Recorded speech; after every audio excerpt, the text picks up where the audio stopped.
Chemistry zero level to class 10th level तक, मतलब कि जीरो लेवल से स्टार्ट करेंगे और कहाँ तक खत्म करेंगे, क्लास 10th लेवल तक हर एक चीज़ रहेगा। और इसका हम लोग क्या नाम दिए हैं, a first step of learning chemistry. तो केमिस्ट्री का शुरुआत सबसे पहले क्या, तत्वों का नाम, तत्वों का नाम होगा। तब ये तत्वों का नाम में सबसे पहले देखिए आप यहाँ पे कि तत्वों का नाम है, तो तत्वों का नाम ऑफ क्या, इसको क्या बोलेंगे, नेम ऑफ एलिमेंट्स। तो ये क्या, हाइड्रोजन है, helium, lithium, beryllium, boron, carbon, nitrogen, oxygen, fluorine, neon, sodium, magnesium, aluminium, silicon, phosphorus, sulphur, chlorine, argon, potassium, calcium. 20 elements तक है, 20 तत्वों तक है। तो इसका संकेत क्या होता है, हाइड्रोजन का संकेत H होता है, हीलियम का संकेत बेटा He होता है, लिथियम का संकेत Li होता है, बेरिलियम का संकेत Be होता है, बोरॉन का संकेत B होता है ना, कार्बन का संकेत C होता है, नाइट्रोजन का संकेत N होता है, ऑक्सीजन का संकेत O, फ्लोरीन का संकेत F होता है, हाँ। उसके बाद नियॉन का संकेत Ne होता है, सोडियम का संकेत Na होता है, संकेत बोले तो सिंबल। मैग्नीशियम का संकेत क्या होता है, Mg होता है, एल्युमिनियम का संकेत Al होता है, सिलिकॉन का संकेत Si होता है, फॉस्फोरस का संकेत P होता है, और सल्फर का संकेत S होता है, क्लोरीन का संकेत Cl होता है, और आर्गन का संकेत Ar होता है, पोटासियम का संकेत K होता है, और कैल्शियम का संकेत Ca होता है। ठीक है, अब देखो नेम ऑफ एलिमेंट, ये 20 तत्वों का नाम है, 20 तत्वों तक नाम है। पूरे पीरियोडिक टेबल में 118 एलिमेंट 118 तत्व तक रखने का जगह है। उसमें से हम लोग कितना तत्व लिखे, 20 तत्व लिखे और उसका संकेत लिखे। ठीक, अब इसका परमाणु संख्या क्या होता है, इसका 1 होता है, इसका 2, इसका 3, इसका 4, इसका 5, इसका 6, इसका 7, इसका 8, इसका 9, इसका 10, इसका 11 होता है, इसका 12, इसका 13, इसका 14, इसका 15, इसका 16, इसका 17, इसका 18, इसका 19, इसका 20 होगा। ठीक ना। अब इसका परमाणु भार, इसका परमाणु भार बहुत इंपॉर्टेंट है, समझे कि नहीं।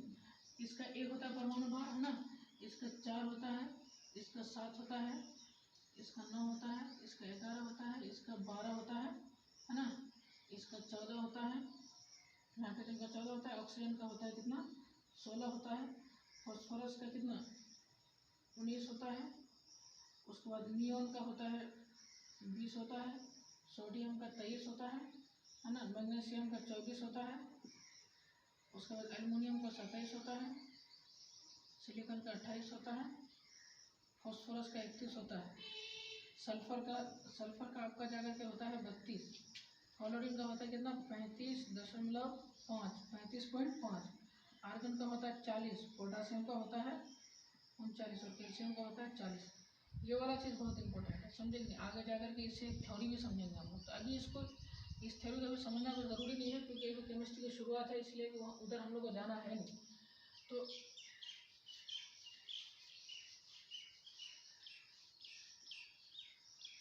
ये सब जो है, ये तीनों आप लोगों को एकदम, ये तो कम से कम याद रहना चाहिए पूरा एकदम। ये जो चीज़ है बहुत अच्छी तरीके से याद होना चाहिए। ये सब एलिमेंट्स, ये सब तत्वों का नाम शुरू में याद रहना चाहिए अभी, और इसका संकेत सब ये सब याद रहना चाहिए, और परमाणु संख्या ये सब याद होना चाहिए, और परमाणु भार, एटॉमिक मास, परमाणु संख्या को बोलता है एटॉमिक नंबर, परमाणु भार को बोलता है क्या, आपका एटॉमिक मास। तो ये सब याद होना चाहिए, ये सब याद होना चाहिए। ये कम से कम एटलीस्ट शुरुआत में, आज वाले लेक्चर में, जो आज वाले लेक्चर का जो भी स्टूडेंट क्लास देखेगा, इसको कॉपी में लिख करके इसको एकदम याद करना बहुत ही ज़रूरी है। ठीक, अभी परमाणु संख्या को, अब ये वाला जो टर्म है, तो टर्म सबको इंग्लिश में लिख लेना बहुत बढ़िया होता है। तत्वों का नाम को हम लोग क्या बोलेंगे, तत्वों का नाम हो जाएगा आपका क्या, name of elements, name of, ठीक। उसके बाद संकेत,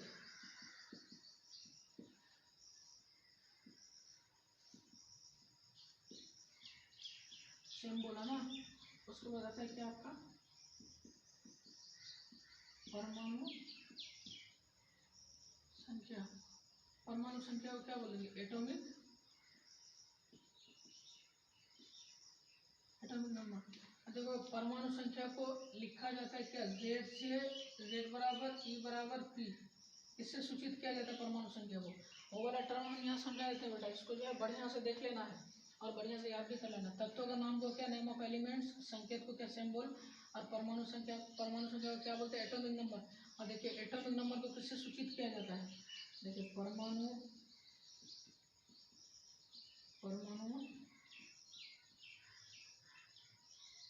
संख्या को Z बराबर E बराबर P से लिखा जाता है ना। अब ये क्या आपका परमाणु भार, ये परमाणु संख्या। अब क्या बचा, परमाणु भार। परमाणु भार क्या आ जाएगा आपका, एटॉमिक वेट, WEIGHT। तो मैं समझता हूँ ये सब चीज़ आप लोग कॉपी में होता है, ये इसमें समझने वाला तो कोई चीज़ है नहीं, इसमें समझिएगा कि आप लोग, ये सिर्फ क्या है, याद करने का चीज़ है। इसका है, ये सब एलिमेंट है, ये सब तत्व, ये सब तत्वों का ये संकेत है, और ये सब संकेत का ये परमाणु संख्या है, और ये सब जो तत्वों का संकेत है या तत्वों का नाम है, इसका परमाणु भार, ये सब होता है। अगर हमको कोई पूछ दे कि बताओ सोडियम का परमाणु भार कितना होता है, तो हम लोग क्या बोलेंगे, 23। बोलेगा मैग्नीशियम का परमाणु भार बताओ, हम लोग क्या बोलेंगे, 24, क्योंकि मैग्नीशियम का परमाणु भार 24 होता है। बोलेगा एल्युमिनियम का परमाणु भार बताइए, तो हम लोग क्या बोलेंगे, 27। बोलेगा ऑक्सीजन का परमाणु भार बताइए, हम लोग क्या बोलेंगे, 16। तो याद रहेगा तब ना बोलोगे। तो इसलिए जितना भी सारा यहाँ पे एलिमेंट्स है, जितना भी सारा तत्व, सारा के सारा तत्वों का जो है परमाणु भार याद रहना चाहिए, और परमाणु संख्या भी याद होना चाहिए।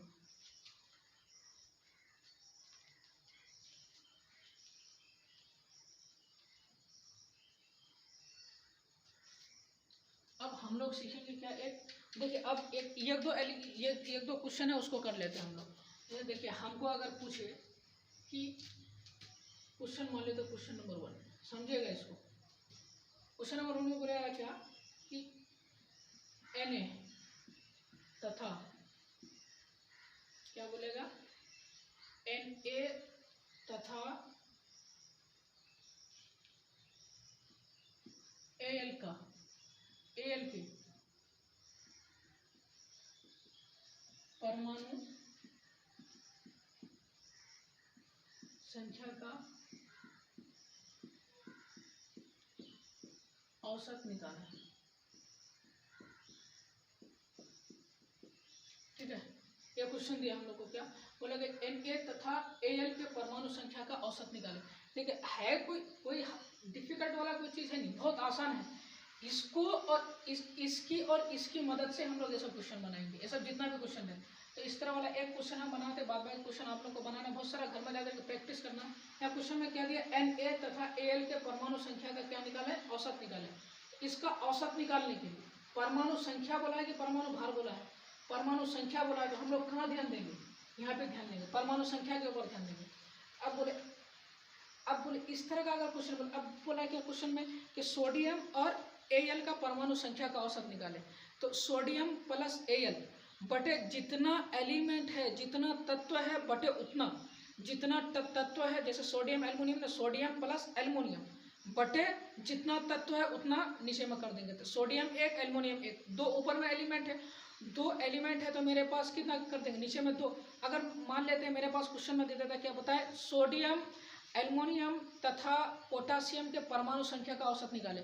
तो sodium plus aluminium plus potassium बटे क्या करेंगे, अब टोटल नंबर ऑफ एलिमेंट्स देखना है, टोटल तत्वों की संख्या देखना है। तो तत्वों की संख्या मेरे पास कितना है, 3 है, तो बटे क्या करेंगे हम लोग, बटे 3 करेंगे। बटे 3 इसलिए करेंगे क्योंकि तत्वों की संख्या 3 है। अब ऊपर में सोडियम करेंगे प्लस एल्युमिनियम करेंगे प्लस पोटासियम करेंगे, तो सोडियम का परमाणु संख्या लिखेंगे, एल्युमिनियम का परमाणु संख्या लिखेंगे और पोटासियम का परमाणु संख्या लिख करके सबको जोड़ देंगे। जोड़ने के बाद 3 से क्या कर देंगे, भाग लगा देंगे, और भाग लगाने के बाद कट करके जितना आएगा वो क्या हो जाएगा, उसका औसत निकल जाएगा। तो उसी तरह से एलिमेंट एकदम बहुत आसान है, कोई दिक्कत वाली बात नहीं है इसमें। तो इसका क्या औसत निकाल रहे हैं हम लोग, क्या औसत निकाले, क्या सोडियम प्लस एल्युमिनियम। तो सोडियम देखो, सोडियम का परमाणु भार कितना है बेटा, सोडियम का ये कितना टोटल एलिमेंट, 1 2 तो बटे 2। तो सोडियम का परमाणु संख्या कितना है, 23 प्लस एल्युमिनियम का परमाणु संख्या कितना है, एल्युमिनियम का परमाणु संख्या है 27। एल्युमिनियम का देखिए, एल्युमिनियम का परमाणु संख्या किधर गया, एल्युमिनियम यहाँ देखिए, यहाँ 13 एल्युमिनियम का परमाणु संख्या 13 और एल्युमिनियम परमाणु संख्या लेके चल रहे हैं हम लोग। सोडियम कितना परमाणु, क्या बोल रहा है, परमाणु संख्या का औसत निकाला है, परमाणु भार लेके चल रहे थे, परमाणु संख्या का औसत निकाला है। सोडियम का परमाणु संख्या क्या 11 प्लस ये एल्युमिनियम का परमाणु संख्या कितना होता है 13 बटे कितना है 2। अब बोले 13 और 11 कितना हो जाएगा, 13 और 11 आपका क्या 24 हो जाएगा, 24 बटे 2 क्या हो जाएगा 12। तो क्या सोडियम तथा एल का औसत क्या हो जाएगा 12 हो जाएगा। बोले ये चीज दिक्कत है इसमें, ये समझ में आ गया। अब बोले क्या, अब देखिए सोडियम पोटासियम तथा एल का परमाणु संख्या का औसत निकालें। तो अब ये वाला क्वेश्चन हम लोग किस तरह बनाएंगे, ये वाला क्वेश्चन हम लोग बनाएंगे क्या, sodium plus potassium plus L बटे कितना एलिमेंट है, जितना तो एलिमेंट लिख के हम लोग बटे उतना एलिमेंट बटे 3। सोडियम का कितना होता है 11 होता है, पोटासियम का कितना होता है 19 होता है, एल का कितना होता है, एल्युमिनियम का 13 होता है बटे 3। अब ये सबको क्या कर देना है, जोड़ देना है। अब 3 और 9 कितना हो जाएगा 12 और 1 13, 3 10 12 और 1 13, फिर 1 2 और 1 3 और 1 पहले 1 था 4, अब 3। ये क्या हो गया, सोडियम पोटासियम एल्युमिनियम का क्या औसत निकल गया। इसको काटेंगे तो काट भी सकते हैं, समझे कि नहीं। 3 का 3 3 चौक 12, 3 चौक 12 हो जाएगा 1 3 3 चलते रहेगा, कितना हो जाएगा 14.33 चलते रहेगा ये, समझे कि नहीं। तो ये कितना, ये कोई भी तत्व का हम लोग का क्या निकलता है औसत निकलता है, ठीक है। तो ये परमाणु संख्या का औसत है, ठीक। अब देखिए, अब यहाँ क्या बोल रहा है, परमाणु सोडियम तथा एल्युमिनियम के परमाणु भार का औसत निकाला। तो अब देखिए सोडियम प्लस एल्युमिनियम कितना तत्व बटे 2 तत्व तो बटे 2। अब परमाणु संख्या का निकालते थे हम लोग, इसमें क्या परमाणु भार बोला है। तो अब सोडियम का परमाणु भार कितना होता है 23, एल्युमिनियम का परमाणु भार कितना होता है 27, जो पहले हम बनाते थे 2 बटे 2। अब क्या 7 3 10 हासिल 1 2 और 2 4 और ये कितना हो गया 5 बटे 2, कितना निकल जाएगा 25। अब बोले सोडियम तथा लिखना है, सोडियम तथा एल्युमिनियम के परमाणु भार का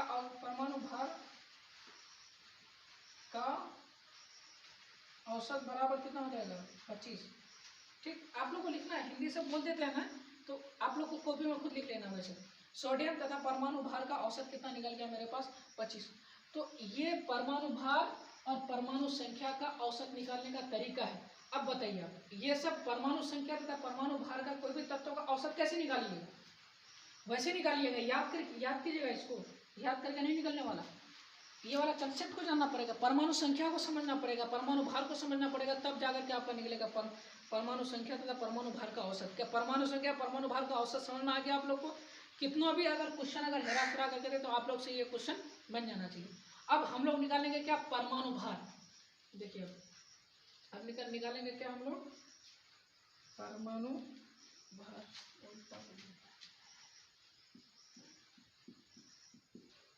परमाणु भार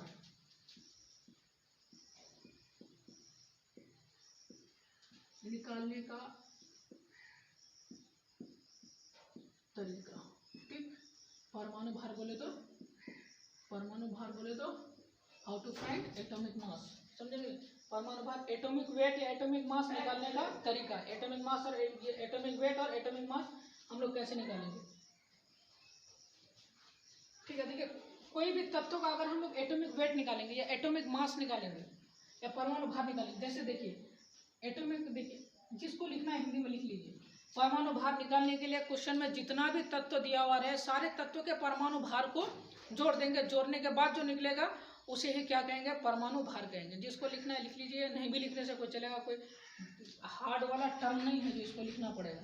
अब जैसे मेरे पास यहाँ पे आ गया क्या CaO, बताएं CaO का परमाणु भार कितना? हम लोग अब तो CaO का अब निकालेंगे हम लोग क्या परमाणु भार। तो देखिए यहाँ पे जो इस टेबल में जो है Ca का परमाणु भार होता है 40 और ऑक्सीजन का होता है परमाणु भार 16। तो यहाँ पे आप लोग देख सकते हैं कि ऑक्सीजन का 16 होता है और Ca का परमाणु भार कितना होता है 40 होता है। तो यहाँ पे आप लोग कैलकुलेट कर सकते हैं CaO का, तो कैल्शियम का Ca का परमाणु भार होता है 40 और ऑक्सीजन का परमाणु भार होता है 16। तो 16 और 40 को अगर हम लोग ऐड करेंगे तो उसका परमाणु भार कितना निकलेगा? 56 निकलेगा। और अब हम लोग निकालेंगे CaCl2 का परमाणु भार। CaCl2 का परमाणु भार निकालना आपको, तो CaCl2 का अगर परमाणु भार निकले, कैल्शियम का कितना हो जाएगा 40 और Cl2 का Cl का कितना होता है 35.5 होता है। Cl का देखिए यहाँ पे किधर कहाँ चले गया Cl, यहाँ पे Cl का 35.5, तो टोटल Cl कितना है 2, तो गुना 2 जितना रहे Cl2 रहे Cl3 रहे, Cl2 रहे तो 200 गुना करेंगे, Cl3 रहे तो 300 गुना करेंगे, Cl4 रहे तो 400 गुना करेंगे, समझे कि नहीं। और हर एक एलिमेंट का एटॉमिक मास परमाणु भार लिखने के बाद जोड़ का निशान देंगे। कैल्शियम का लिख के जोड़ का निशान दिए, अब Cl का लिख के, अब Cl2 है तो 200 गुना किए, अब इसका कितना 35.5 दूनी 70 प्लस 40, इसका कितना हो जाएगा 70 और 40 110। अब बोलो CaCl2 का परमाणु भार कितना निकल गया 110 निकल गया। अब यहाँ पे ले लीजिए आप ले लीजिए क्या CaCO3 का परमाणु भार बताएं। कैल्शियम का कितना निकलता है 40 प्लस कार्बन का कितना निकलता है 12, ऑक्सीजन का कितना होता है 16, कितना ऑक्सीजन 3 तो गुना 3, 16 या 48 प्लस 12 प्लस 40, समझे कि नहीं। तो 12 48 और 12 कितना हो जाए 60, 60 और 40 कितना निकल जाएगा 100। CaCO3 का परमाणु भार कितना निकल गया 100। इसके आगे U लगा दीजिएगा U, समझे कि नहीं, लगाना है तो इसको लगा दीजिए अच्छा रहे। U मतलब क्या होता है AMU का शॉर्ट फॉर्म होता है U, समझे कि नहीं। अब AMU क्या atomic mass unit, atomic mass unit, समझे कि नहीं। अब एटॉमिक मास यूनिट को शॉर्ट में लिखा जाता है क्या यूनिफाइड मास, समझे। इसमें जो है एक हम किसी दिन लेक्चर लेंगे तो इसको बड़ी बढ़िया से समझाएंगे, इसमें दिक्कत लेने वाली कोई बात है नहीं। तो हमको लग रहा है कि परमाणु भार आप लोग जो है ना निकालना सीख जाएंगे, निकालना सीख गए हैं, जाएंगे नहीं, पहले नहीं मालूम था, अभी आप लोग को मालूम हो गया होगा। तो हम आप लोगों को कुछ क्वेश्चन देते हैं परमाणु भार, घर में जो बनाइएगा, जो भी लेक्चर देख रहे हैं इसको घर में जो बनाएंगे तो हम कुछ क्वेश्चन दे रहे हैं, उस क्वेश्चन का जो परमाणु भार आप लोग को अपने से निकालना है, अपने से निकाल करके क्या करना है कमेंट वाला बॉक्स में जो है कमेंट कर देना है कि इसका इतना होता है, ठीक है। अब इसे देखिए यहाँ पर लिए क्या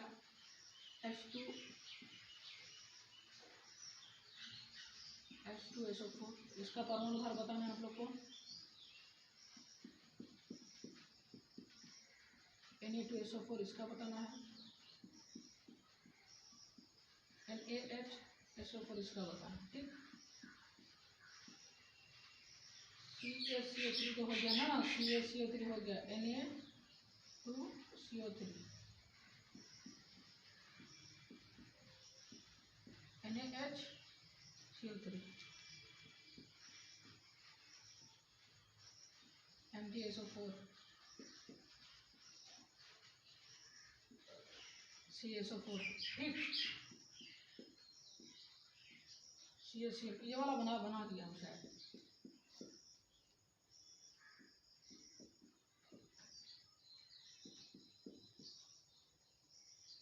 और